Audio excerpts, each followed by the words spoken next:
people. Good morning, good afternoon, good evening, wherever you're zooming in from all around the world. It's great to have you back. It feels like it's been a longer break than it actually has, because I believe the last meetings of mine was actually me and Paul very kindly and generously joined me, and we delved into some interesting debate about how we'd kind of got where we are in the world. And off the back of that, we had a ton of positive feedback, and people very, very typically wanted more of Paul, Dr. Paul Clayton. So it gives me great pleasure to welcome Paul back with us today. And this topic in particular, behind the scenes, there is always a bit of discussion and debate about what it is that we're going to talk about. And and Dr. Paul has spent so much of his time really delving into some quite provocative topics that we've got so much to choose from. And so there was a little bit of back and to on email from Paul and I until we arrived at this subject, which I think is suitably provocative to kick us off after the summer, which is why Paul hates supplements, if I've got that right, Paul. So Paul, without no real introduction required, really, I'm sure everybody who is here with us today knows exactly who you are and what you're about, and we can never hear enough from you. I will hand over the floor to you to explain to us why, particularly on a Zinzino forum, you want to announce to the world that you hate supplementation. Right. Well, but perhaps hate is a little bit too strong of a word, but perhaps I should say I despise them. And the reason why I don't have any time for the supplement industry is that it is effectively a confidence trick. The people inside the industry know that their products are useless. They do, because they've seen the evidence, and yet it's a great business. I mean, let's start to break it down. What are the major sectors in the supplement industry? Well, the two largest would be the fish oil industry, and we're not a part of that really at all, because what we do not sell is commercial fish oil. But the fish oil industry in general, the global market, I think last time anyone measured it, it's worth approximately $12 billion. And you have to ask yourself why people buy into this, because you and I both know that the Cochrane collaboration that has looked at the evidence to support the use of fish oils has come up with a raft of meta-analyses which show conclusively that fish oil does not work. It does not protect against cardiovascular endpoints. It does not protect against neurodegenerative endpoints or ophthalmological endpoints, or really anything. Fish oil is a fabulous business to be in, and countless numbers of people all around the world will take fish oil religiously, especially in the northwest of Europe. The Scandinavians, I think, prefer fish oil to mother's milk, and they're all taught to drink it from birth. So it's based on faith, and faith alone, because the evidence tells us repeatedly, consistently, fish oil doesn't do any good at all. And in that sense, I regard it as the modern equivalent of the medieval practice of carrying around the bones of the saints in your pocket, or a splinter from the one true cross. It's an article of faith. It is not supported by the science. Let's pick another, or the second most important sector from the supplement industry, and those are the A to Z projects, the multivitamins, multiminerals. Well, that's worth, I think, according to the figures, about 20 to 25 billion a year globally. So a huge market, lots of people are buying into this. And now we know that none of that does any good either. About 10 years ago, we had a set of studies and meta-analyses of the so-called A to Z products, and they concluded that these do nothing other than enrich the companies that produce them. They do not reduce the risk of cancer or heart disease or dementia or a death overall in men or in women. And very recently, in the last 18 months, a very large prospective trial and a huge meta-analysis arrived at exactly the same conclusion. I think that there are several reasons why supplements don't work, and I want to get into that in a minute, but it's very difficult to persuade people to wean themselves off these products because, as I said, I think it's faith-based. It's anxiety binding, and these are anxious times.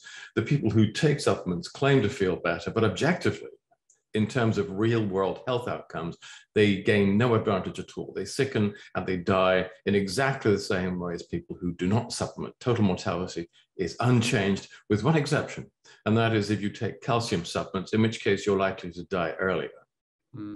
Yeah. And let's talk about why the supplement industry is so desperately flawed, why it is so completely ineffective. And as I said, the people who run these companies know that their products have zero or negative impact. They continue to sell them, and I find that unforgivable. So let's see why the supplement industry does so badly. Because in the wider context, I think we all know that the modern diet and lifestyle are really defective, that they're damaging. We know that they result in metabolic problems which are implicated in driving diseases, and therefore improving the situation using nutritional tools should make things better. But the supplement industry's products don't. Now, why is that? Well, I think that a lot of them are really poorly designed. And I think that that design reflects historical bias. It reflects an incorrectly Pasteurian view of the relationship between nutrition and health. That's a way of thinking that is more appropriate to pharmaceutical pharmacology. It is not for nutritional pharmacology.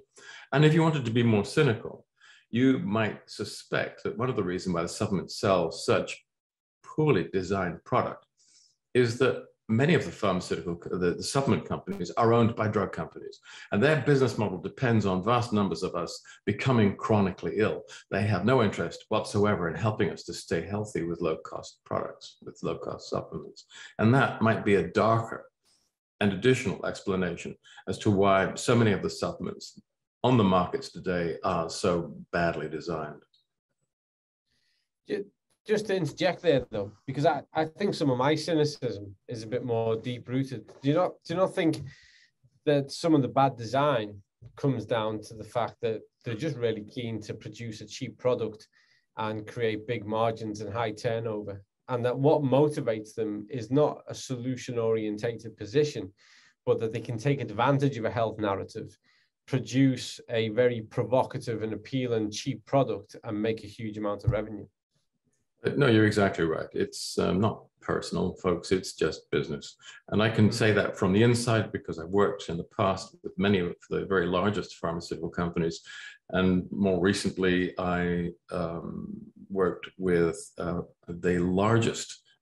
world's largest retailer of these types of products. And you're right. It's what Mallarmé, the French writer, called le trahison des clercs, the treason of clerks. All of these little people just wanting to make good quarterly returns for their brand or their portfolio of brands. And they know that they can do that by designing products that are at least familiar and hopefully cheap, with a healthy profit margin built in, even if the end result is not particularly healthy. So I think that there are lots of individuals who are involved in driving the machinery of this industry. But there are players, Colin, as I said before, who are higher up in those companies within the industry and who do understand that the products they sell do not work. And I've met them, I've had conversations with them, and off the record, they're quite open about it. But if we look, though, because I do want to challenge a bit, because obviously my background in sport, and a real challenge that we face, and I actually think that people face this challenge in their day-to-day life, but we for sure face this challenge when we're developing athletes, is getting a sufficient amount of protein into the daily diet, just through dietary methods. And that's where it was a big breeding ground for the supplement industry, certainly in the 90s into the early 2000s, which was this notion of making protein products. And in that area, actually, without too much intelligence or sophistication, you can make a product that makes a difference. So what are your feelings about that? Do you agree with the impetus around it? Do you think that there is a verifiable need for protein? Do you agree that can be an effective way that actually doesn't need that much intelligence? Or do you think that's just as guilty of the accusations that you place in other areas? Well, the protein market is a very specialized part of the overall supplement market, and it really is aimed, as you say, more towards athletes and, of course, to the bodybuilding community, who are a very strange bunch of people altogether. I think that it has a role to play. If you want to bulk up, bodybuilding is your thing, then protein is clearly, key to that. I think that for most athletes, if you understand the biochemistry of food and the nutritional characteristics of food, I'm not sure that you need protein supplements there either. Having said that, I understand that the persuasive aspect of modern marketing has led many people to believe that you have to have a protein supplement. They talk about the importance of protein at the beginning of the day. Actually, I think that's a bit of a myth as well. Intermittent fasting programs have rather given the lie to that. But what can I say? We are up against a very large marketing industry that represents the financial vested interests of an enormously wealthy and powerful group of companies in our industry. And it's very hard, I think, to get our message across. And it's made harder by the fact that people do understand. Well, first of all, they've become very alienated from ordinary foods and from their diet. They have learned to associate foods either by commission or by omission with all kinds of health problems. And we know that poor diet has been established as the most important cause of early, which means preventable mortality. And we know that the post-transitional modern industrial diet is strongly linked to an increased risk of cancer and diabetes and heart disease, degenerative disease in general, accelerated death, all of that. And so we feel very naturally, well, if only we could find the antidote, the things that are missing. People are primed, I think, to look for supplements. But I think that we're barking up the wrong tree. We're still thinking in Posterian, or if you want to go back in time, Newtonian or Aristotelian terms. We're thinking in atomistically. Ultra-processed foods that are so important in the diet today, they have terrible nutritional values. They leave consumers overweight, low in most nutrients, they have chronic inflammation, they have dysbiosis, metabolically they're deeply compromised. And so the human herd is in a state now where it is largely being poisoned by commission and by omission. The supplements should therefore have a role to play, but the problem is that most of the supplements around are really far off target. In many cases, the manufacturers are still claiming that they can treat deficiency disease or at least depletion, but that war is over.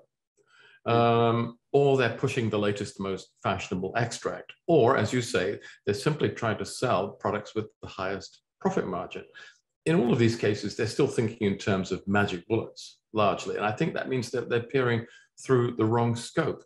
What are the top 10 selling supplements? Well, you've got vitamin D, as opposed to the fish oil and A to Zs. What comes after that? Well, if you look at the single supplements that come after that, in the top 10, you'll find vitamin D, vitamin C, B12, and vitamin K now as a late entrant. The trace elements, magnesium, calcium, and zinc. And then you've got the vein hope collagen. And all of these things have one thing in common. They don't work. They don't build bone. Calcium does not build bone. Even if you add vitamin D, it does not build bone. Building bone requires much more than that. They don't enhance immunity. They don't make you beautiful. They don't provide any health benefit. Now let's talk about calcium. I talked a moment before about how calcium supplements don't do anything except possibly increase the risk of death. Why do we take calcium? Because it's for bones, right? The idea was that because osteoporosis is so prevalent, you're losing calcium, but of course you're also losing magnesium and various other things. If we stuff you with calcium, we'll find a way to cram it back into the bone. The model is wrong. This is linear first order thinking, and that has no place in nutrition or in modern medicine. Why were you losing calcium in the first place? It's not like a reservoir that empties out and you fill back up again. The reason that you lose calcium or bone mineral density, and magnesium, and the phosphorus salts and everything else, is because the osteoid, which is the organic component, the matrix within bone, is degrading. That's what holds the mineral salts in place. If you're losing osteoid, you then lose the minerals, the calcium and magnesium. Simply by stuffing yourself full of calcium and magnesium, you will have no effect at all unless you concentrate on the osteoid and rebuilding that first. So what I'm saying is, put all those Aristotelian atomistic ideas aside, and we have to think in a more joined up kind of way. What does bone economics, if you like, what are the economics of bone minerals? How are they dependent on the economics of osteoid? What do you need to make osteoid? And there's a lot of things that you need. The idea that you can treat this very complex situation with a large dose of calcium and or vitamin D is laughable. And it's a model of, it's a way of thinking that is more to do with pharmaceutical pharmacology than nutrition. So, I mean, that's an interesting comment to conclude that statement with. So let's have a look at that for a moment. The question that was occurring to me is that this information that you're making reference to it's not exclusive. There's a widespread recognition and understanding of this to the point of pretty much consensus. But you don't see it in the market. But you do not see it in the market largely. There are minorities players. That's exactly what I was going to ask you, Paul. So why is that? Because it can't be surely that the only people with noble intentions in the supplement space is us. Why isn't it that people aren't taking that road in? Once you start to think in terms of rather more comprehensive nutritional programs, obviously the price point goes up. And this market is price sensitive.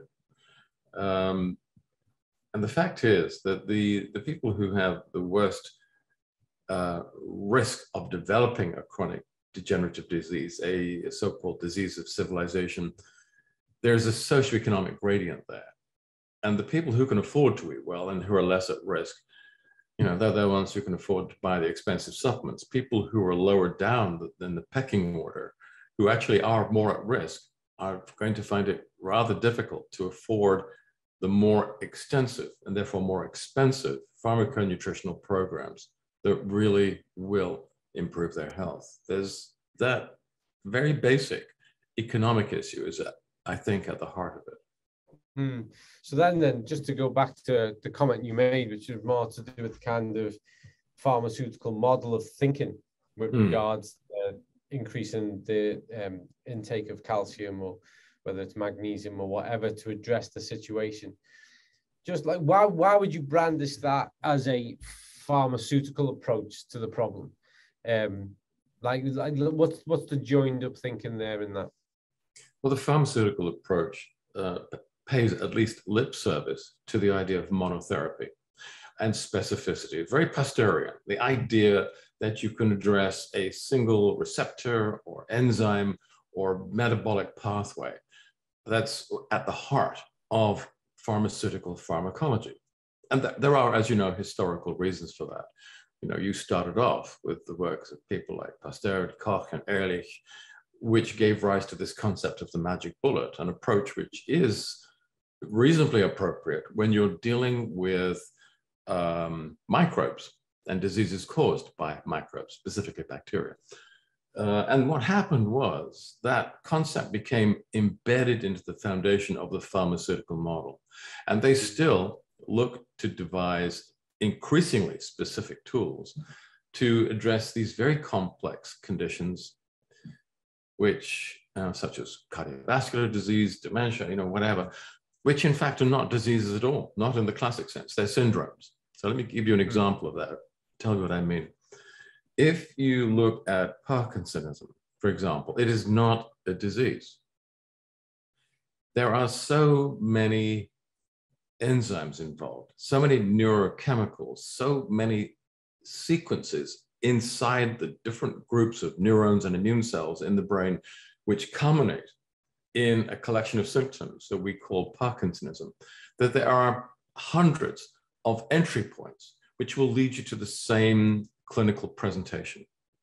Mm-hmm. And these are all different fundamental diseases. They all have different causes. They may end up with a collection of symptoms that we have learned to call Parkinsonism, but it's not a disease in the way that cholera is a disease, for example, or tuberculosis, where you have a single input which reliably produces the clinical endpoint. These degenerative so-called diseases are in fact syndromes. They're wastebasket diagnostic categories. You can get to that endpoint from so many starting points, and that is why, for example, in Alzheimer's or in Parkinsonism, there are so many really good scientists working on a specific enzyme, a specific receptor, a specific gene, trying to develop tools which will treat Parkinsonism. And you know what? Every time they do a little study, they'll find a couple of people who respond really well. Then they go to a larger trial and it fails every time. And the reason is that if you have 1,000 Parkinsonian patients, you probably have 500, 600, 700 different ways in which the brain is actually going wrong. Whatever tool you use, if you use a precision tool, which is what pharmaceutical pharmacology is, you will only ever impact on a very small subset of the overall group of Parkinsonian patients who have the problem because of that specific lesion that you're addressing. Another way of looking at this is to take the historical perspective and look at the way in which the frequency of Parkinsonism has increased in the post-transitional era. Now, Parkinsonism has always been with us, but it has increased by leaps and bounds, particularly since the industrial age and the move towards industrial food. Lots of things are clearly going wrong. We have chronic inflammatory stress, we have dysbiosis, we have glycemic mismatch, we have type B malnutrition, we have the wrong proportions of electrolytes thanks to our modern diet and lifestyle. All kinds of people are now developing Parkinsonism who do not have, strictly speaking, hard genetic risk factors. They were the people who had Parkinsonism before. But now many more of us are becoming involved because we are so profoundly compromised by the modern diet and lifestyle. Now, the idea that you can treat this at a population level by throwing these very precise and very clumsy biochemical spanners into the enormous complexity of a self-referencing, stochastic human metabolism is on its face absurd. We're doing something very different at Zenzina. What we're doing is we're trying to remedy or neutralize, provide antidotes to the major pathogenic drivers that the modern diet and lifestyle create, and which we know are implicated in driving these complex collections of symptoms. Now, I'll be very controversial now and talk once again about the Parkinsonian patient that I've been working with for the last 5 years. This is a man who was then in his 70s. I think he's now in his early 80s. And he was a very, very, very intelligent person. He was a forensic accountant working at very high levels. And he started to develop the early symptoms of Parkinsonism, went to see his specialist, his neurologist who diagnosed Parkinsonism, and told him, well, we can perhaps slow the progress a little bit, but this is what's going to happen. Now, because I happen to know this gentleman, because he knows the work that I do, he came and talked to me and said, is there anything else do you think that I could do? And this was at a point when I was already thinking of pathogenic drivers and antidotes, and I put him on basically what then became the health protocol. And what has happened is that over the last 4.5 years, his symptoms have gradually reduced, and I was able to get to him at a very early stage before a lot of neuronal loss. And he went back to see his neurologist after a gap of 4 years, and the neurologist looked through his notes and said, scanned, first of all, tested my friend, and looked at his notes and said, what idiot diagnosed you with Parkinsonism? You don't have it. And my friend said, well, you did. True story, true story. And the guy said, well, well, clearly you didn't have Parkinsonism, but my friend still had anosmia. That was one of the very first symptoms.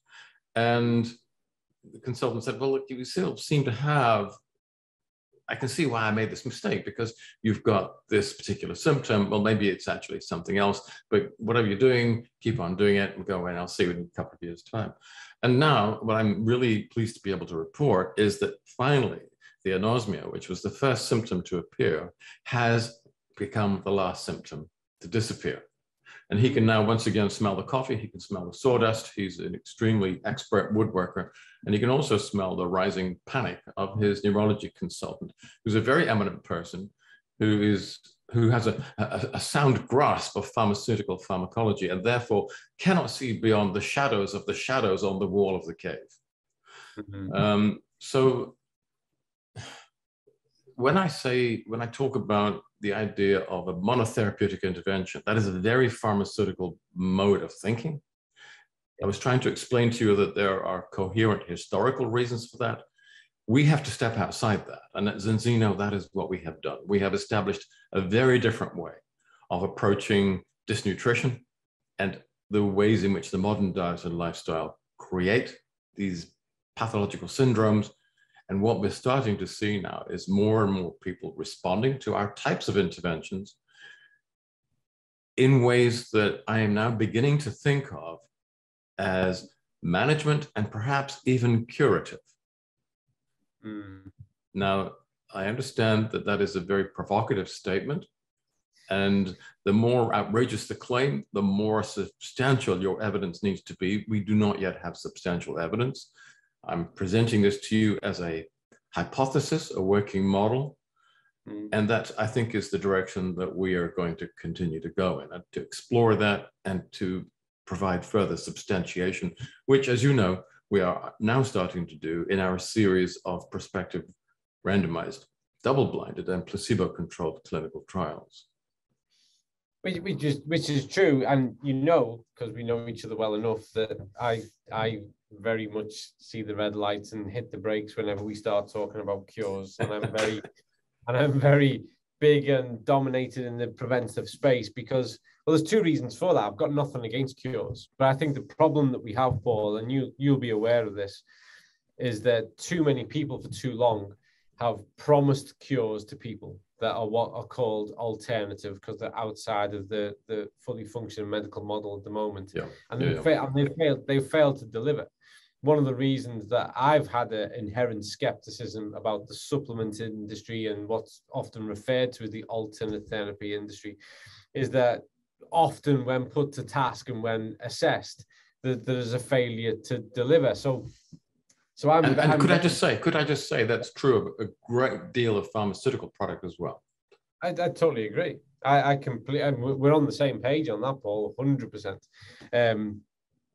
You know, and you've heard me say, I'm full of cliches, and you've heard me say this one before, that, you know, the definition of insanity is to repeat the same process and expect a different outcome. And I see that a lot under the pharmaceutical model, where people will confidently go back to the same prescription and go, but it didn't change anything ever. It was like, now that things have progressed and got worse, why do you think it's going to make a difference now? And also, when we look at populations at large, I think it's fair to say a lot of medication fails a lot of people, but that's a different debate, and maybe we can come back and have that as a standalone meetings of minds, and we'll have to be careful what we say in all honesty. But going back to this and this notion of curative and where the supplement industry has placed itself in what it offers and what it promises, I have concerns over that. One of my initial concerns when I first became aware of Zenzino is this a company that is promising things that it can't deliver? But your experience is far more wider than mine in this space, for sure. And you've got a far greater global awareness of who operates in this space. So do you see a tide turning? Do you see that people will start to get on board and start to go, you know what, we can do this better, and we have to, because we're running out of runway of just failing to deliver? Or do you actually think that that problem is just getting bigger? Because if it is, that's actually a problem for us as well. I think that the evidence now that the modern diet and lifestyle vastly increases the risk and the incidence of all the chronic degenerative diseases is really, it's no longer in question. And it's therefore really only a question, the only question that remains is, well, what is it about the modern diet lifestyle that does this, that is creating these problems? If we can identify them and remove those drivers, then we should be able to restore a public health profile which is more aligned with either pre-industrial public health profiles in the West, and you know that's one of my own areas of research, mid-Victorian England, or the type of health profiles that you see in vestigial groups, where the types of problems that predominate in developed societies today do occur, but at levels that are fairly consistently at 10% or thereabouts of the levels that we see now. Now that tells you right away that it is theoretically, if we could find the right tools, possible to reduce the burden of chronic degenerative health by around 90%. That's what we've got to play for. It's only a question of finding out what that is. Now, if you can prevent these diseases from progressing, it's really only a very short step from there to start thinking in terms of cure, because these diseases have very long preclinical phases. And if you can intervene at the preclinical stage so that the disease never becomes overt, is that prevention? Is it treatment? Once the symptoms have started to emerge, you don't necessarily yet have you haven't necessarily arrived at an event horizon. So for example, atheroma is forming. We can make that melt. We can make it disappear. We know that. We've seen that in our customers, but over in the medical space, people have seen that using very aggressive lipid-lowering techniques such as lipophoresis. You know, we know that that's possible. We know that these early stages of diseases are reversible, i.e. curable. Once the atheroma has progressed to the point where you've had an infarct and the downstream tissue is dead, then our tools have no further application whatsoever. That's non-curative. So when I talk about cure, I'm being fairly specific and actually quite careful in how I use that specific term. And now that you know that, I would think that you would find the concept a little easier to accept. I would only say that the reason why we do not think of these NCDs as being curative is because the medical profession has persisted in trying to treat them with pharmaceuticals, which are not the appropriate set of tools to use. And if that's all you have to work with, you will always see your patients inevitably getting worse and dying. You then think, oh, it was inevitable. These are degenerative. You can't stop that. They're entropic. Well, now we know that's not true. If you use different types of interventions, it's very, very obvious that you can stop the early and preclinical stages. So I think that to actually talk about cure is not that big of a conceptual leap. Do you see what I'm saying? Yeah, I do. Yeah, that's a fair comment. But I think that yeah, and you've put that across quite elegantly. But the problem you've got is that, you know, the average person, including my own on a day-to-day basis, has a far more simplistic version of what the term cure implies. When you put it across your way, then yeah, I'm far more on board and convinced. And in that way, when we talk a lot, you know, for instance, if we were talking about type 2 diabetes, we talk about pre-diabetes and the reversibility of it. And I guess under those terms, you would still see that as a curative component, that reversibility is that we're seeing the early onset of the condition of the disease, and we can actually restore and reverse that. So that in itself is curative. And I think that under those terms is accurate and it's fair. I think the problem that we have, which is similar to a lot of the things that we do at Zinzino, is we have to explain a lot to people for them to fully understand what our intention and what our sentiment is. And then because there is an industry at large that is making our task harder, because they talk about cure in the same way that the pharmaceutical model talks about cure, and they promise a lot of things they can't deliver on, that's probably why I get more prickly about going into that ground, because I'm far more sensitive to the issues around that and where there's been failures on it. But if I can, just on this note, I just want to take you a little sidestep a little bit, because I think where you're leading this is really interesting. So I just want to like consider it from another point of view, because the preventative component of what we do. So let's assume that somebody is so far non-symptomatic and not in an advanced or progressed stage of developing any kind of condition, and starts to just make a better decision, better course of action with regards to the products they consume and the foods that they start to avoid and reduce down on and start to minimize. And that to me is full effect preventative. In that space alone, what are your considerations of the potential harm that certain types of available supplement can create when somebody thinks they're doing the right thing? It's perfectly possible to overdose, and people do. I would only say that the therapeutic indices of most supplements are far larger than they are for most pharmaceutical products, and I'm including the OTC products in there. Yeah, if you take vast doses of vitamin C for over long periods of time and you don't hydrate properly, it's very likely that you'll develop a kidney stone. If you take enough selenium tablets, you'll develop selenotoxicosis. Yeah, you can poison yourself, you can kill yourself by eating too much salt or by drinking too much water. And we know cases of that where that has been done. Paracelsus, Theophrastus Bombastus von Hohenheim, one of my many medical heroes, and the father of toxicology, said, as you well know, everything is a poison. It is just a matter of the dose. So broadly speaking, the supplements are in a very much safer space. The therapeutic index, the difference between therapeutic dosage and toxic dosages, you're talking generally in terms of many multiples. And if you try to measure supplement toxicity in terms of people who have had either serious adverse effects or who have died as a result of inappropriate and excessive supplementation, you can find them. But you can probably count them on the fingers of a couple of hands. Whereas if you were to compare and contrast that with the numbers of people who are harmed or killed by medical and specifically pharmaceutical interventions, I mean, we're talking there about one of the leading causes of death. So it's very hard to compare the two. I mean, there is really very little comparison. But can you theoretically damage yourself by taking too many of the wrong supplements? Of course. I wouldn't argue that at all. So that's interesting. And it's at times like these, Paul, I'm going to be honest, I always feel like I need to hold you back a little bit, but I'm not going to this time, because I have a growing concern, and this happens a lot. So we'll talk to somebody about their vitamin D supplementation, and someone will go, "Oh, you can take too much vitamin D," and this train of thought, I've had people say it over vitamin C.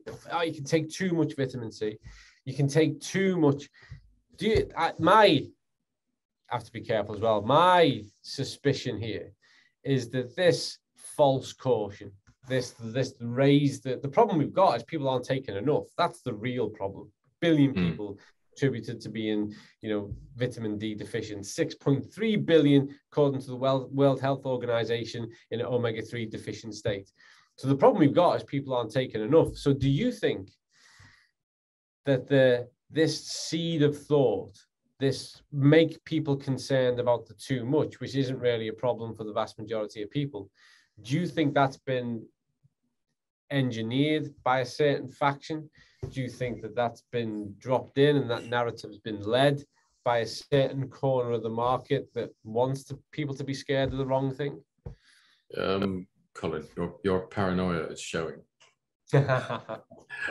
I'm not sure I would agree with that. And I think that one of the reasons why we tend not to look at this in a productive way is because we're using the wrong risk assessment models. Now, if you are going to introduce a new pharmaceutical, you'll do your safety testing, you'll do your toxicology, and you will work out, well, where are the doses where ad effects start appearing, and what is the difference between that and therapeutic range? You do your differential calculus, you try and work out how many people we're going to harm as opposed to how many people we're going to be able to help. And you arrive at a certain algorithm. With nutrients, it's really very different because this kind of unidirectional risk analysis model doesn't work. Because as you said, there is another side, you have vastly greater numbers who are at risk because they're not taking enough. Here, vitamin D you singled out, and of course we know that hypervitaminosis D is extremely worldwide, very, very common, particularly in people who have darker skins, who are overweight, who live in the higher latitudes, all of those sorts of things. And that constitutes a degree of risk all on its own. We need to develop bidirectional risk assessment models and set that risk against the much smaller degree of risk that is associated, and we shouldn't deny that or conceal it, with significant overdosing of vitamin D. But the risk models to do this appropriately haven't yet been developed. Nobody uses them. So I would say that there is a kind of methodological problem here that is distorting the picture. And, you know, even although I like to bash the pharmaceutical industry and the people, the kinds of people behind them, I'm not sure that they're necessarily the largest problem here. So where does it stem from then? Because it's so common, it's such a commonplace mindset that given the fact that we are so stacked in the opposite direction, which is towards the lack of sufficient nutrient supply, whether it's vitamin D or whatever you want to list, because this is so systemic, this is such a common response that people will go, oh, you can have too much, you can have too much. So where, if not engineered, where do you think this mindset has become manifest? Well, okay, I'll go along with you to the extent that I think that some of the regulators are happy to push that particular story. But then, you know, if you're a bureaucrat and a regulator, what is the first thing? What is the bureaucrat's first commandment? Cover your ass. You know, there's a degree of risk here, however theoretical. They don't have to worry about the hypovitaminosis D story. That's not their problem. They're concerned with people only on the other side of that risk assessment model. And so that's where they focus. And they don't want any, you know, case to occur on their watch. That's what they try to protect against. Now we come back to this problem that I was talking about, that I think they're using an overly simplistic risk assessment model. It's unidirectional, it should be bidirectional, but no one is looking at risk in that way yet. Yeah. Can I come back to vitamin D though? Because you raised an interesting point. Hypervitaminosis D is a vast problem, and people are saying, oh, it increases the risk of dementia, autoimmune disease, and God knows what. Increases the risk of COVID is the latest thing. And so then unscrupulous supplement or naive supplementers and supplement companies come in and say, oh, take more vitamin D, it'll resolve all those problems. It won't. It won't. That is completely false logic. The people who are ill and who have low levels of vitamin D have terrible general nutrition. They're low in all kinds of things. They're multiply compromised. And the idea that you can take this train wreck, this under-maintained system, grotesquely under-maintained, and resolve all the problems with a single specific input, whether it's vitamin D or whether it's omega-3, is ridiculous. Again, that is a carryover from the pharmaceutical Pasteurian concept, and it has no place, and it should have no place in pharmaconutrition or indeed in public health. But don't you think though, because there's something of a little bit of a contradiction in that, in as much as there was some compelling data from the States in 2020 that I wholly subscribe to the notion that the point they were attempting to make was the train wreck, as you've described it, and the fact that we had people who were compromised from a nutritional point of view, full stop. And what they did, and I think this is where some of the vitamin D narrative came from, and I've even made reference to it, is that they looked at severity of symptoms and how that correlated to vitamin D status. And they said, look, like there's a clear correlation that those with the most severe symptoms were the most severely depleted or deficient in vitamin D, and those with greater vitamin D, typically had lower severity of symptoms. But if you read that paper in full, it wasn't solely about vitamin D. It was using vitamin D as an example nutrient in the context of, we've got a society that's sick. They're obese. They're developing type 2 diabetes, cancer. Right. And You're so talking. You're talking about the Borsch paper, aren't you? That's right. Yeah. No, I read that too. And you're absolutely right. These people are multiply compromised. But the idea that you can resolve the issue by pumping them full of, one of the many things that is missing or is going wrong, it's just philosophically wrong. It's completely naive. We don't work like that. When people come to see us or end up as fodder in one of those types of research projects, they're like grotesquely under-maintained cars. Nutritionally, they're a terrible place. The modern diet and lifestyle leaves us defective in so many parts of the metabolic network, which is, as I said before, extremely stochastic. It's self-referential. The idea that a single type of input, whatever it is going to resolve all that is wrong. It's wrong on its face. It is completely wrong. So yes, I read the Borsch paper. I enjoyed it. But the way that has been translated at the general public level is take more vitamin D, it'll make you safe, it'll resolve that problem. No, that doesn't work. Yeah, I totally agree. And I think we've really tried and worked hard to dispel that notion, and that we've tried to place vitamin D in the context of, even the way we place it in the product. Yes, we have an individualized approach, but our individualized approach is about top up, not key strategy. And I fully get behind that, and I know you do too. And these are key nutrients that we can test for and give us some level of indication of what's going on. But given the fact that we've got less than 10 minutes left on our chat today, I'd like to just steer this right back to really, so we can have some concluding comments about really looking forward now. Paul, I'd be really interested to know your thoughts as we move forward. A lot has changed. I've noticed, without putting any names to it, that there's been a growth of new supplement companies who are certainly promoting a different narrative. They're using a lot of what I might call the right terminology. In some areas, I've looked at products and I've been a bit more convinced or less convinced. But what do you see? Because people might not believe this, but there's a benefit to us when more industries start to do it right, because that actually benefits us, because it gets people thinking the right way. But what are your thoughts when you look at the landscape now of the supplement industry? And if you could gaze into that crystal ball, what do you think is going to shape up over the next decade? Well, I'm somewhat optimistic about some of the new companies that are getting into this space. And I do think that the debate is now being couched in a slightly different way, which I feel is likely to be more productive. Without wanting to be too egotistical about this, I think what we have been doing at Zinzino has helped that debate to develop. I think we've played a small part in that. Mm-hmm.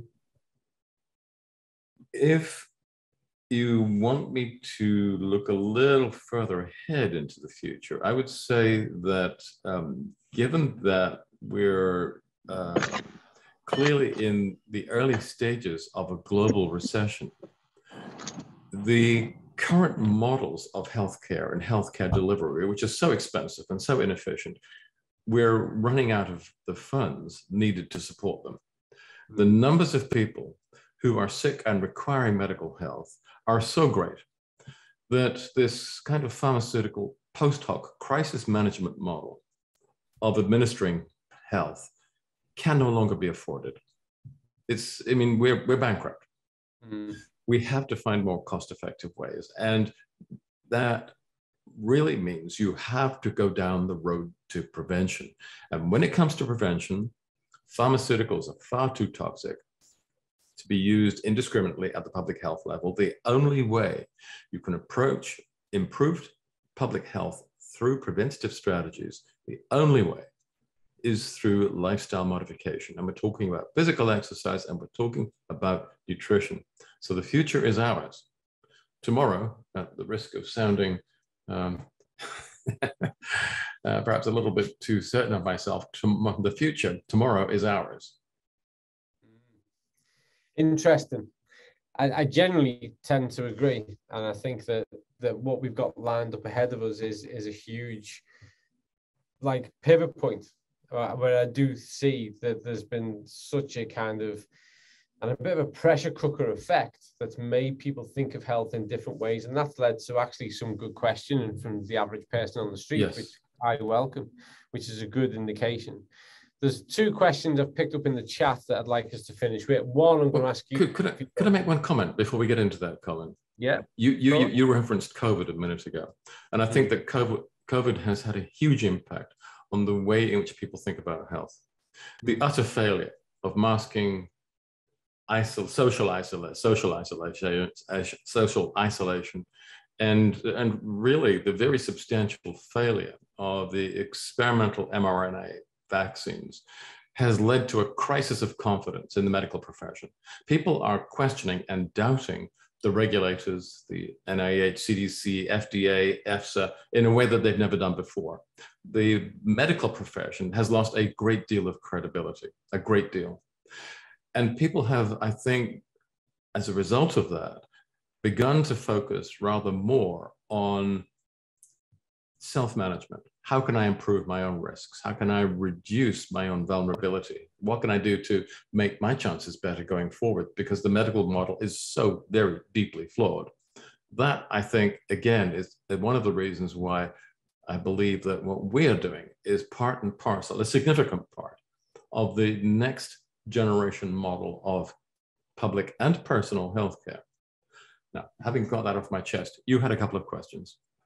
Yeah, no, I think that's what time we're on, because that's actually a really powerful way to finish it. I think there's a lot in that. And I think that the outcome of today is clearly that there's at least 2 more times that you and I could re-meet and discuss these topics of further depth. But I think we might need to consider how we do that. But I do find that a fascinating observation, and I agree. And in fact, there are statistics, some of which were captured by the WHO, that showed an increase in health centricity in the wake of COVID, that people started to want to be more empowered about managing their own health because of what they perceived as limitations. So I find that interesting. But there's 2 questions I want to draw to attention. One, I'd like you to answer, because I'm interested to know your response, and one I'm going to respond to, because I want to get something clear. First of all, synthetic vitamins in supplements. Give us your take on those in a nutshell, Paul. Well, it depends on the complexity, the structural complexity of the vitamin. If you're talking about something as simple as ascorbic acid, then natural and synthetic are, they're identical. If you're talking about more complex molecules, which display stereoisomerism, so you have, left-handed and right-handed versions of the molecule, then clearly there may be substantial differences between natural and synthetic. And when it comes to those types of vitamins, then I'm going to go for natural, always natural, all the time. Yeah, great answer. And my only contribution to that answer is I just dislike the terms natural versus synthetic, because it's far more nuanced for the exact reasons that you've just described. And then lastly, a question that I'd like to respond to before we head off, because it ties in perfectly with what we were talking about. And in fact, the quote that you cited only moments ago, someone's asked, can you overdose on balance oil? Yes. You can. Everything is poisonous. It all depends on the dosage. Take the recommended dosage. Work closely with any alteration that you make with that. You can overdose on anything. So please do not overdose on balance oil. If you take that too far, you'll become immunosuppressed and hemophiliac. So don't do it. Colin, before we close, can I plug my website? And because I see we have almost 1,000 people attending, and even if only half a dozen of you go and join the website, that'll double my readership. So it's drpaulclayton.eu, Dr. Paul Clayton, all joined up, .eu. Come and have a look and see what I'm obsessing about at the moment, and let me know what you think. And I want to encourage people doubly to do that, and I'll tell you why, because repeatedly, people will approach me, Paul, and they'll say, we love the chat you have with Paul, and stop holding him back. So folks, if you want the non-held back version of Paul, go to that page. It's fascinating. It's a great read. So please do that. But on that note, as we approach the hour, first of all, I want to thank you, Paul, for being here, for sharing your wisdom, your insights, your knowledge, your expertise, and your opinions with us. It's always valued, and it's always food for thought. So I cannot thank you enough. Secondly, I'd like to thank that near 1,000 people. I think we were up to about 981 at one point. For being with us today. The summer is gone. We're moving into the autumn. We're going to have more talks. We're going to set up for September. We're going to bring along someone who will announce soon so we can have another engaging debate. I'm going to try as hard as I can to get Paul back on before Christmas. But I'd like to thank you all for being here, for your questions, your contributions, your participation, the team for putting this together. And we all look forward to you staying well, and being with us at the next meetings of minds. So until then, we'll sign off. Thank you again, Paul. Thanks to everyone. We'll see you at the next one.